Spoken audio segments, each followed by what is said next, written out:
إلهي أنت المقصد ولكم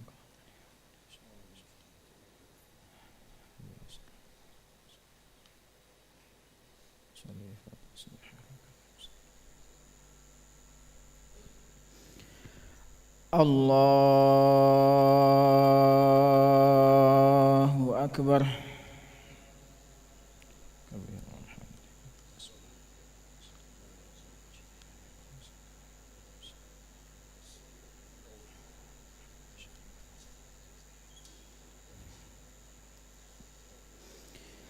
بسم الله الرحمن الرحيم. الحمد لله رب العالمين الرحمن الرحيم مالك يوم الدين إياك نعبد وإياك نستعين اهدنا الصراط المستقيم صراط الذين أنعمت عليهم غير المغضوب عليهم ولا الضالين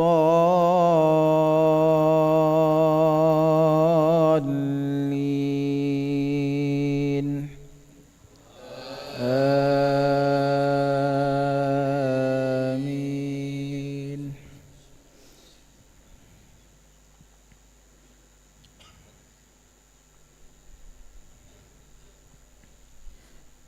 بسم الله الرحمن الرحيم. يا أيها النبي لم تحرم ما أحل الله لك تبتغي مرضات أزواجك والله غفور رحيم.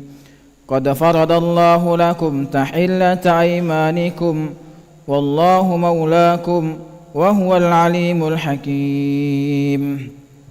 وإذ أسر النبي إلى بعض أزواجه حديثا فلما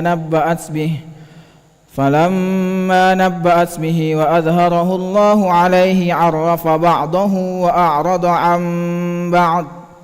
فلما نبأها به قالت من أنبأك هذا؟ قال نبأني العليم الخبير. إن تتوبا إلى الله فقد صغت قلوبكما وإن تظاهر عليه فإن الله هو مولاه وجبريل وصالح المؤمنين والملائكة بعد ذلك ظهير. عسى ربه إن طلقكن أن يبدله أزواجا خيرا منكن مسلمات مؤمنات قانتات تائبات عابدات سائحات ثيبات وأبكارا. يا أيها الذين آمنوا قوا أنفسكم وأهليكم نارا وقودها الناس والحجارة عليها ملائكة غلاظ شداد لا يعصون الله ما أمرهم ويفعلون ما يؤمرون. يا أيها الذين كفروا لا تعتذروا اليوم إنما تجزون ما كنتم تعملون. الله أكبر.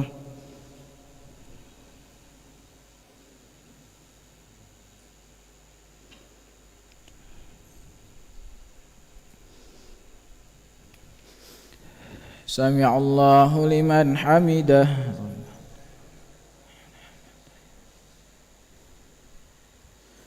الله أكبر.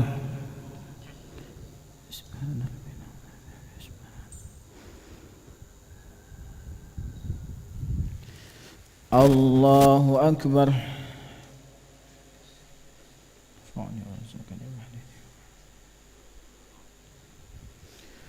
الله أكبر.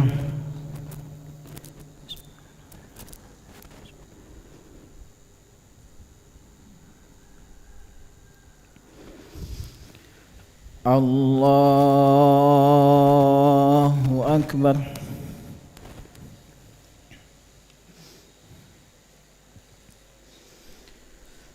بسم الله الرحمن الرحيم. الحمد لله رب العالمين، الرحمن الرحيم، مالك يوم الدين، إياك نعبد وإياك نستعين اهدنا الصراط المستقيم، صراط الذين أنعمت عليهم غير المغضوب عليهم ولا الضالين.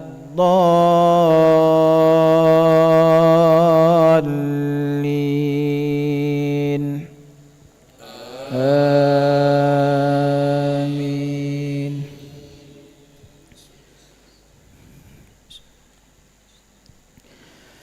يا أيها الذين آمنوا توبوا إلى الله توبة نصوحا عسى ربكم أن يكفر عنكم سيئاتكم ويدخلكم جنات تجري من تحتها الأنهار يوم لا يخزي الله النبي والذين آمنوا معه نورهم يسعى بين أيديهم وبأيمانهم يقولون ربنا أتمم لنا نورنا واغفر لنا إنك على كل شيء قدير. يا أيها النبي جاهد الكفار والمنافقين واغلظ عليهم ومأواهم جهنم وبئس المصير. ضرب الله مثلا للذين كفروا امرأة نوح وامرأة لوط كانتا تحت عبدين من عبادنا صالحين فخانتاهما فلم يغنيا عنهما من الله شيئا وقيل ادخلا النار مع الداخلين. وضرب الله مثلا للذين آمنوا امرأة فرعون إذ قالت رب ابن لي عندك بيتا في الجنة ونجني من فرعون وعمله ونجني من القوم الظالمين. ومريم ابنة عمران التي أحصنت فرجها فنفخنا فيه من روحنا وصدقت بكلمات ربها وكتبه وكانت من القانتين. الله أكبر.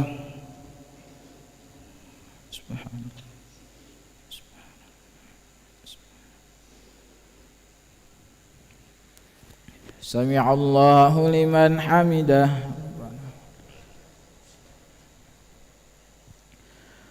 اللهم اهدنا فيمن هديت وعافنا فيمن عافيت وتولنا فيمن توليت وبارك لنا فيما أعطيت وقنا برحمتك شر ما قضيت فإنك تقضي ولا يعز من عليك تبارك. نستغفرك ونتوب إليك. اللهم أعز الإسلام والمسلمين وأذل الشرك والمشركين ودمر أعداء الدين. اللهم سلمنا والمسلمين، اللهم انصرنا والمسلمين، اللهم احفظنا والمسلمين، اللهم آلف بين قلوب المسلمين واكفنا وإياهم أجمعين شر مصائب الدنيا والدين. وصلى الله على سيدنا محمد النبي الأمي وعلى آله وصحبه وبارك وسلم. الله أكبر.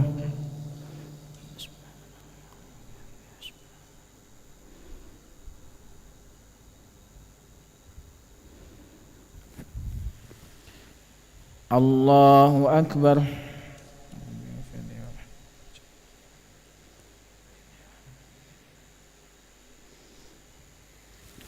الله أكبر.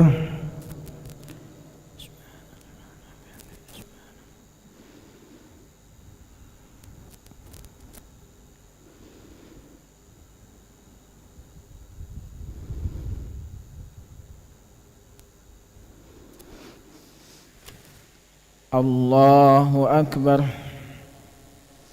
التحيات والبركات. السلام عليك أيها النبي ورحمة الله.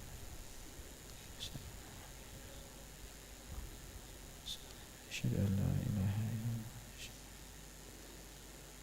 صل على سيدنا محمد.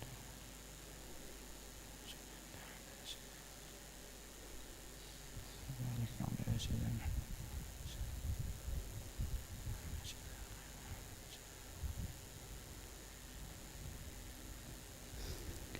السلام عليكم ورحمة الله.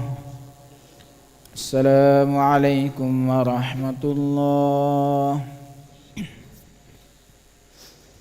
استغفر الله العظيم الذي لا إله إلا هو الحي القيوم وأتوب إليه. أستغفر الله العظيم الذي لا إله إلا هو الحي القيوم وأتوب إليه.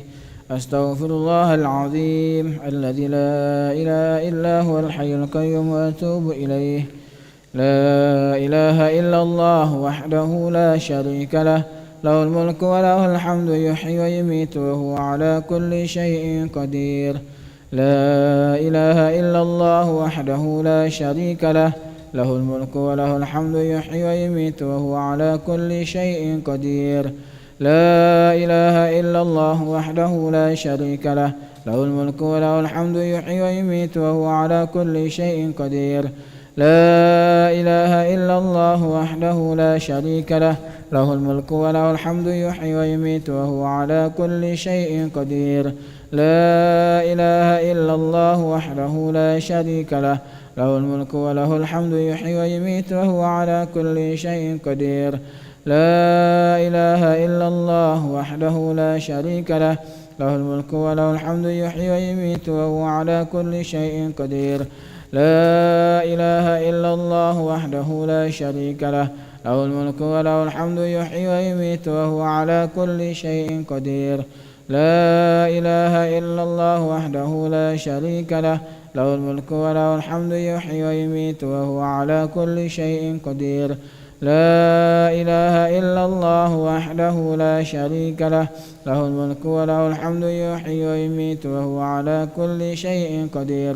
لا إله إلا الله وحده لا شريك له، له الملك وله الحمد يحيي ويميت وهو على كل شيء قدير. اللهم أجرنا من النار، اللهم أجرنا من النار، اللهم أجرنا من النار، اللهم أجرنا من النار، اللهم أجرنا من النار، اللهم أجرنا من النار، اللهم أجرنا من النار سالمين. اللهم أنت السلام ومنك السلام وإليك يعود السلام، فحينا ربنا بالسلام، أدخلنا الجنة دار السلام. تباركت ربنا وتعاليت يا ذا الجلال والإكرام. أعوذ بالله من الشيطان الرجيم. بسم الله الرحمن الرحيم. الحمد لله رب العالمين، الرحمن الرحيم، مالك يوم الدين. إياك نعبد وإياك نستعين. اهدنا الصراط المستقيم، صراط الذين أنعمت عليهم غير المغضوب عليهم ولا الضالين. آمين. وإلهكم إله واحد لا إله إلا هو الرحمن الرحيم.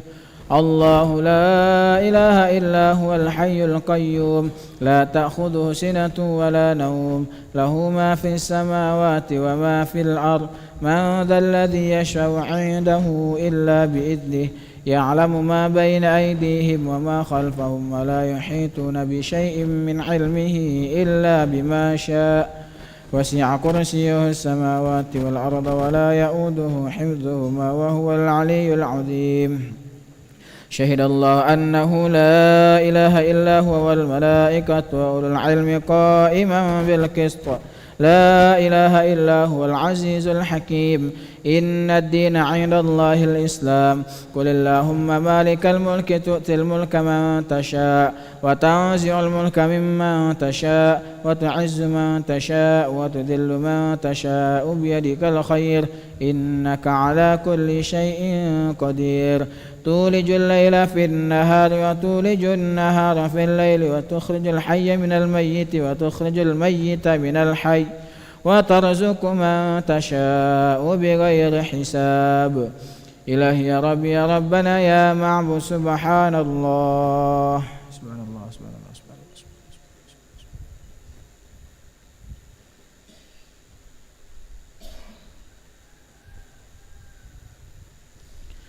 سبحان الله العظيم بحمده يا كريم دائما أبدا الحمد لله.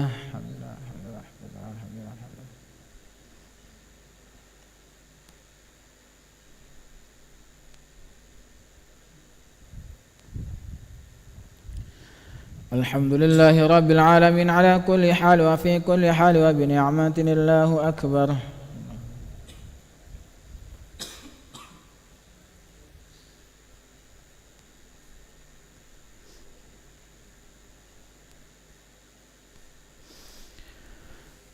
الله أكبر كبيرا والحمد لله كثيرا وسبحان الله بكرة وأصيلا. لا إله إلا الله وحده لا شريك له له الملك وله الحمد يحيي ويميت وهو على كل شيء قدير. ولا حول ولا قوة إلا بالله العلي العظيم. اللهم لا مانع لما أعطيت ولا معطي لما منعت ولا راد لما قضيت ولا ينفع ذا الجد منك الجد. اللهم صل وسلم على سيدنا محمد عبدك ورسولك النبي الأمي وعلى آله وصحبه وبارك وسلم. كلما ذكرك ذاكرون وغفل عن ذكرك الغافلون. وسلم ورضي الله تعالى عن سادتنا أصحاب رسول الله أجمعين. وحسبنا الله ونعم الوكيل. ولا حول ولا قوة إلا بالله العلي العظيم. يا لطيف يا كافي يا حفيظ يا شافي. الله يا لطيف يا كافي يا حفيظ يا شافي. الله يا لطيف يا وافي. الله يا كريم أنت الله. لا إله إلا الله. لا إله إلا الله موجود. لا إله إلا الله. لا إله إلا الله معبود. لا إله إلا الله. لا إله إلا الله مقصود. لا إله إلا الله. لا إله إلا الله عظيم. لا إله إلا الله دائم. لا إله إلا الله. لا إله إلا الله محمد رسول الله صلى الله عليه وسلم كلمة الحق عليها نحيا وعليها نموت وعليها نبعث إن شاء الله من الآمنين. إن الله ملائكته يصلون على النبي يا أيها الذين آمنوا صلوا عليه وسلموا تسليما.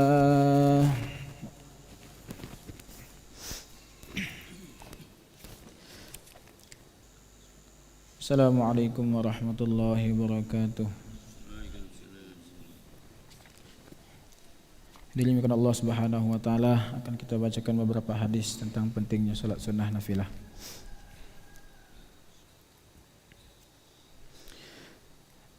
An Abi Hurairah radhiyallahu anhu qala sami'tu Rasulullah sallallahu alaihi wasallam yaqul inna awwala ma yuhasabu bihi al-'abdu yawmal qiyamah min 'amalihi salatuh fa in salahat faqad aflaha wa anjah wa in fasadat faqad khaba wa khasir fa in taqada min faridatihi syai' qala rabbul azza wa jalla unzuru hal li'abdi min tatawwu' fayukammala biha ma nantaqasa min al-faridah thumma yakunu sa'iru 'amalihi 'ala dhalik. Rawahu Tirmidzi.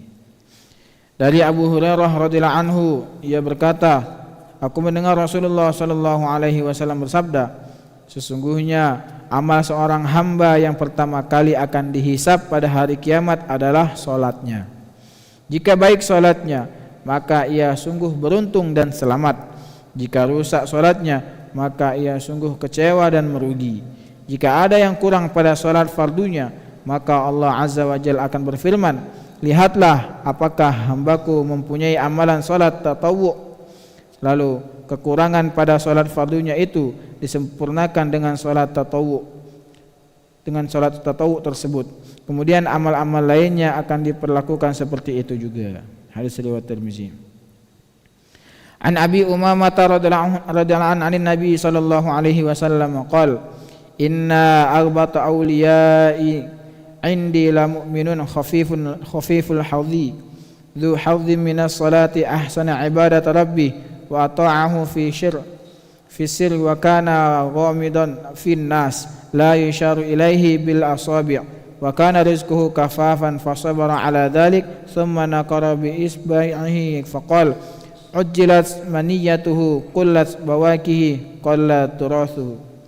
Dari Abu Umamah radhiyallahu anhu dari Nabi sallallahu alaihi wasallam beliau bersabda, sesungguhnya di antara sahabat karibku yang paling pantas didambakan keadaannya adalah seorang mukmin yang ringan bebannya, memperoleh banyak kebaikan dari salat, beribadah kepada Tuhannya dengan baik, taat kepadanya dalam keadaan tersembunyi, tidak terkenal di kalangan orang banyak sehingga jari-jari tidak diarahkan kepadanya, rezekinya sekadar cukup dan ia pun bersabar terhadap keadaan tersebut.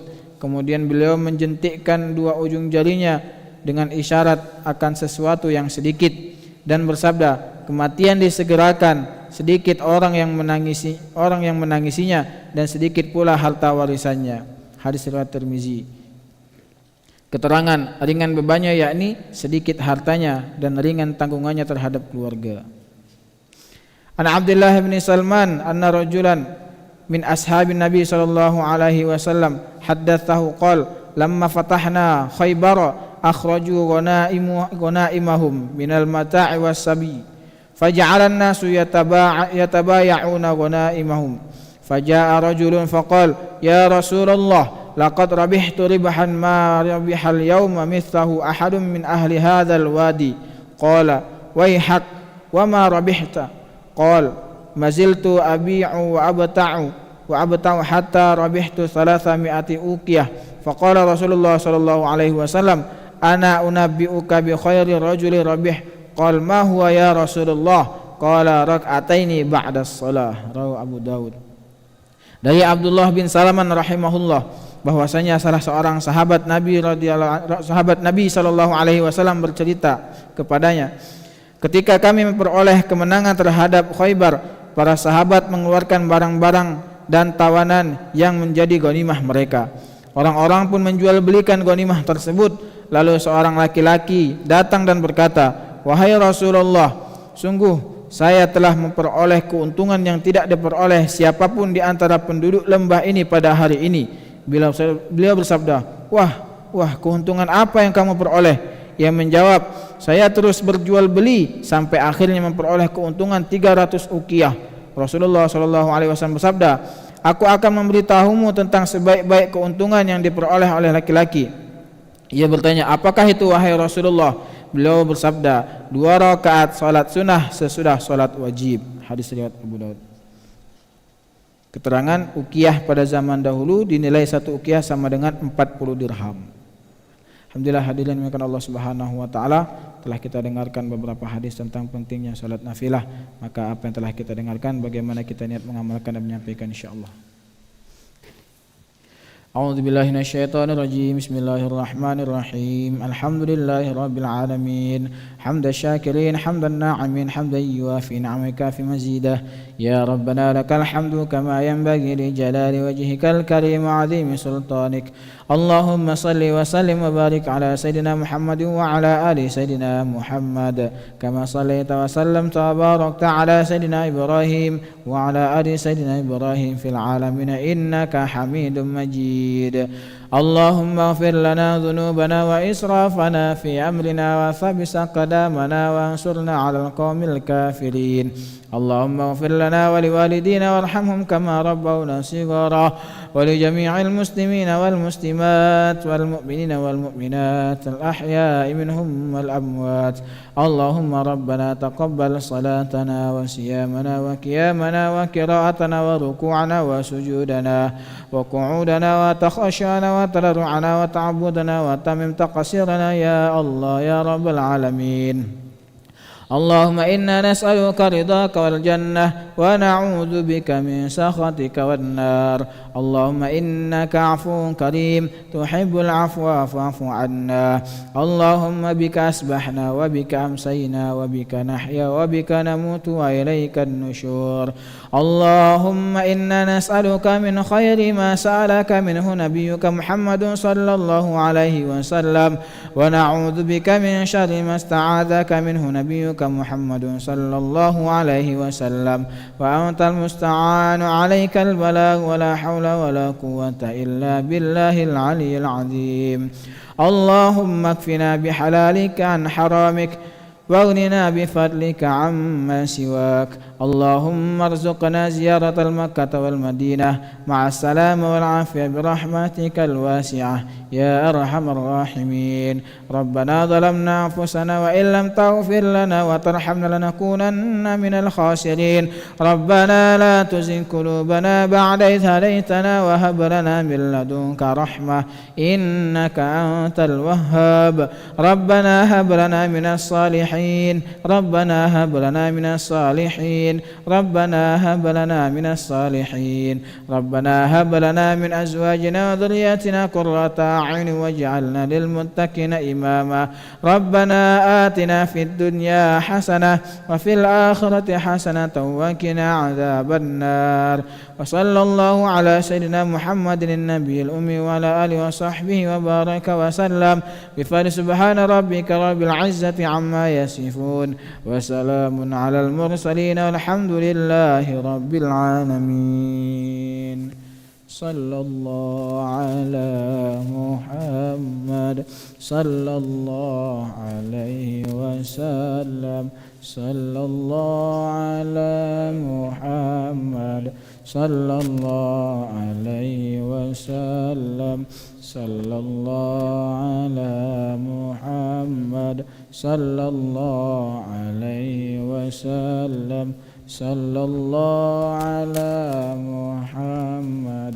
يا ربي صل وسلم. اللهم صل وسلم وبارك عليه.